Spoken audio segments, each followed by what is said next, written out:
الحمدللہ آج اللہ کی رحمت کے شب براءت سے ہم مشرف ہیں۔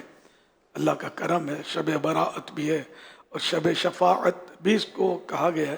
پیارے آقا صلی اللہ علیہ وسلم نے اللہ کی بارگاہ میں عرض کی تھی کہ امت کی شفاعت کے تعلق سے عرض کیا تھا، تو اللہ پاک نے ارشاد فرمایا تھا کہ ساری امت کی شفاعت کی اجازت مرحمت فرمائی تھی، تو یوں مطلب یہ شب شفاعت بھی اس کو کہا گیا مکاشفۃ القلوب میں۔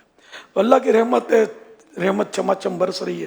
پہلے آسمان پر اللہ پاک تجلی فرماتا ہے اپنی شان کے لائق، اور یہ اعلانات ہو رہے ہیں، ہے کوئی مغفرت مانگنے والا، ہے کوئی فلاں، ہے کوئی فلاں، یہ مانگ، جو بھی مانگنا ہے آج کی رات اللہ پاک عطا فرمائے گا۔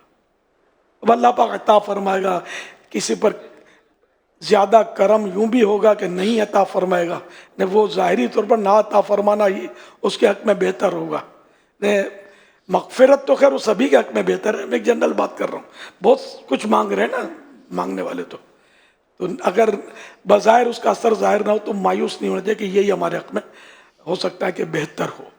اولاد مانگی نہیں ملی، چھوڑو، یہ تو بولتے شب برات کو جو مانگو ملتا ہے، اتنے سالوں کو مجھے اولاد نہیں ملی۔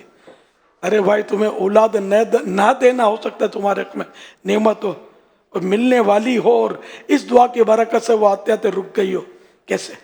یا بیٹا ہوا اور کل جا کر اس نے کوئی غارت گری کر دی اور دہشت گرد بن گیا، شرابی کبابی بن گیا، ہیروئنچی بن گیا، چور و چکا ڈاکو بن گیا، تو آپ کے گھر کے بھی ٹول ٹپڑ بیچ آئے گا۔ تو اس سے بیٹے سے تو ذرا ہر آدمی پناہ مانگے گا کہ اللہ پاک ایسی اولاد سے ہر ایک کو پناہ دے، اللہ دے، اور نیک اولاد دے، عافیت کے ساتھ دے، اور ولایت کا تاج پہنے ہوئے ہمیں اولاد ملے، ہے نا۔ اچھی دعا مانگنی چاہیے عافیت والی، کہ اللہ پاک سے عافیت یعنی سلامتی مانگنی چاہیے۔